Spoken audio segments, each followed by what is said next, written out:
तो हमारे ड्रामे की लेटेस्ट एपिसोड बहुत ही ज्यादा इंटरेस्टिंग थी, लेकिन इस एपिसोड के अंदर कुछ बड़ी बड़ी मिस्टेक्स देखने को मिलती हैं। वो कौन सी थी मिस्टेक्स और क्या होगा आने वाली एपिसोड में, क्या बनेगा फायज की फैमिली के साथ, यहां पर बहुत कुछ हो गया। इन सभी चीजों को डिस्कस करेंगे हम आज के स्टूडियो में। लेकिन उससे पहले अगर आप लोगों ने अब तक पीके लग्जरीज वेबसाइट को विजिट नहीं किया, जहां पर दुनिया के बेहतरीन लग्जरी डेकोर आपको 50% ऑफ पर मिलते हैं, नीचे डिस्क्रिप्शन में और पिन कमेंट में आपको लिंक मिल जाएगा। रमजान सेल चल रही है जो कि बहुत जल्दी खत्म हो जाएगी। अभी जाएं, अपनी मर्जी का आइटम खरीदने के बाद हमें अपना फीडबैक देना मत भूलिएगा। PK Luxus. We don't sell crap. सबसे पहले अगर मैं डिस्कस करूं लेटेस्ट एपिसोड के अंदर जो सबसे स्टूपिड और सबसे बड़ी मिस्टेक देखने को मिलती है इस ड्रामे के अंदर, वो ये कि भैया जब आप एक इंसान को मस्जिद में लेकर जा रहे हो, वहां पर जाकर उसके आगे कुरान कर रहे हो और वो उसके ऊपर हाथ नहीं रख रहा, तो that means he was wrong all along. वो गलत था, झूठ बोल रहा था। तुम्हें क्लियर हो जाना चाहिए।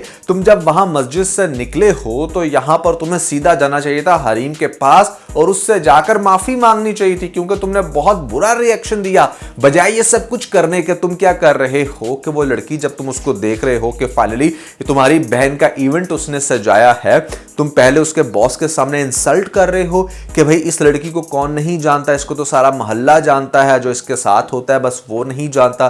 तुम उसकी तजलील कर रहे हो।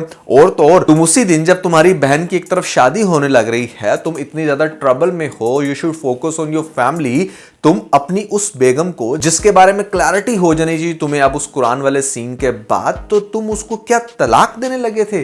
तो भैया ये तो सारी की सारी फैमिली ही एक जैसी होगी फायज के साथ, कि मतलब ये सब लोग डिजर्व करते थे जो हुआ।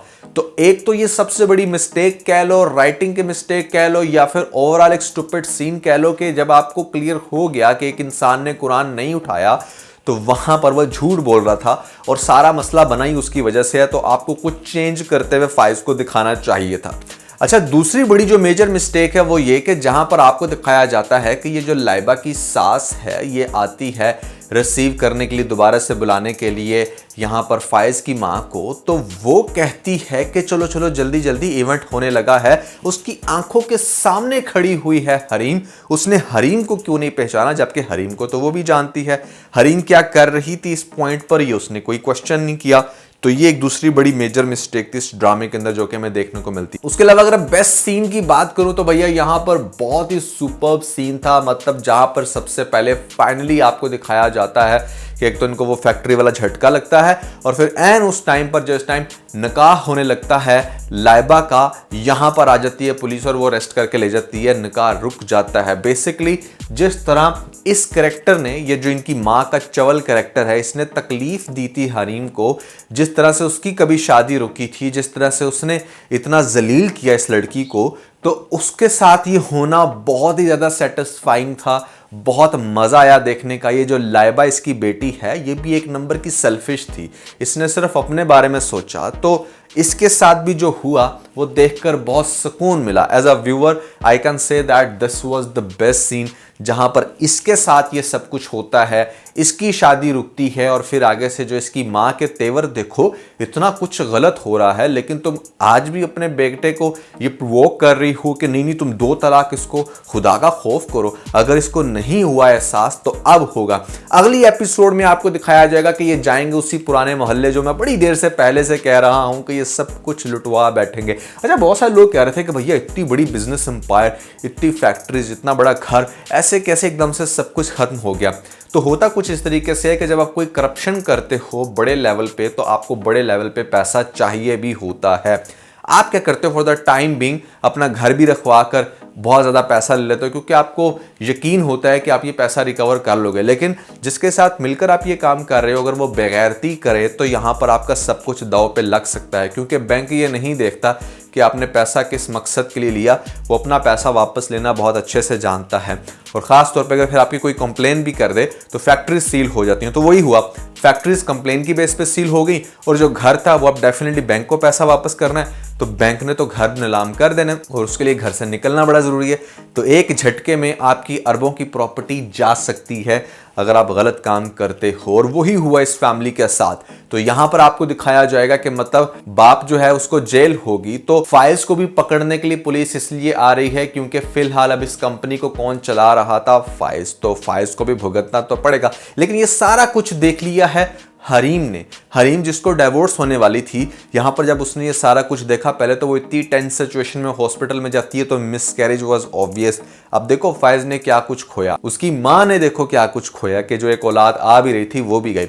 अब उसके बाद आपको दिखाया जाएगा कि वो बड़ा ट्रॉमा में होगी। फिर कुछ अरसे बाद उसको पता चलेगा कि फाइज को जेल हो चुकी है और वो वापस पुराने मोहल्ले आ गए हैं, और अपने बाप को वो कहेगी कि मुझे बहुत तकलीफ हो रही है जो कुछ भी हुआ लाइबा के साथ, क्योंकि मैं उस स्टेज से गुजर चुकी हूं। उसके बाद होगा ये कि यहां पर आपको दिखाया जाएगा कि एक औरत जिसको ये पता हो कि उसका हस्बैंड जेल में है, वो फैमिली बहुत ट्रबल में है, तो वो हेल्प करने की कोशिश करेगी। क्यों?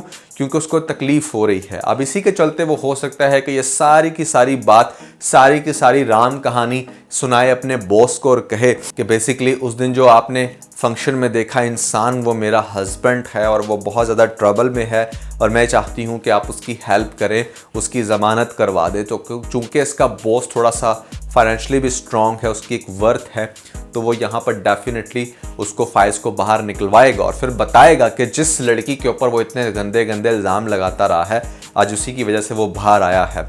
और फिर आहिस्ता आहिस्ता सारी चीज़ें डेफिनेटली इसकी माँ ही इसको बता देगी, क्योंकि अब ये उस बड़ी कोठी में नहीं है, ये उस टिपिकल साड़ी में नहीं है। इसकी बहन, हो सकता है कि माँ ना बताए, बहन बता दे भाई को कि भाई मैं आपको बताती हूँ कि आज हम जो इस स्टेज पे आ गए हैं इसके पीछे कौन कसूरवार है, क्योंकि उसने तो पहले दिन ही अपनी माँ को जो है ना वो कटहरे में खड़ा कर दिया कि हाँ ये आपकी वजह से हुआ, आपके काले करतूतों की वजह से हुआ।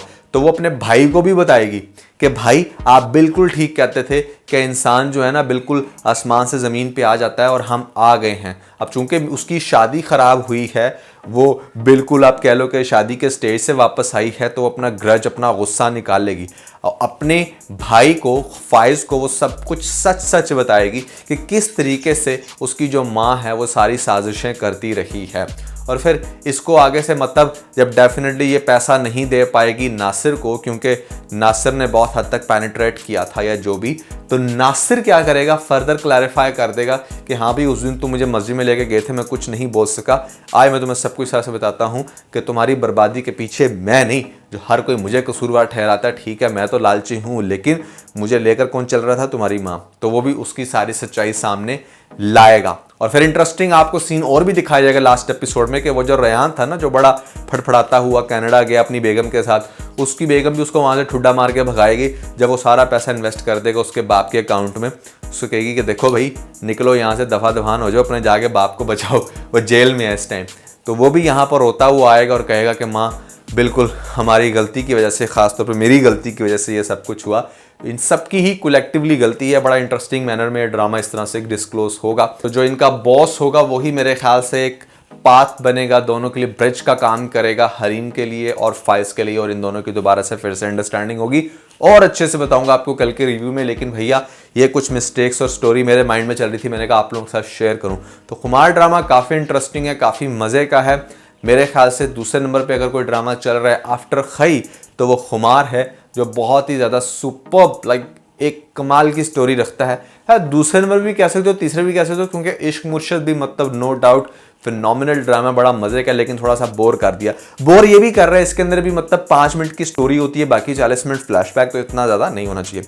तो भैया दैट्स एवरीथिंग अबाउट खुमार रिव्यू। अगर आप लोगों ने हमारा ये वाला व्लॉग नहीं देखा तो पर आपको लिंक मिल जाएगा, जल्दी से लिंक पे क्लिक करके वीडियो देख के अपना फीडबैक मुझे जरूर दीजिएगा।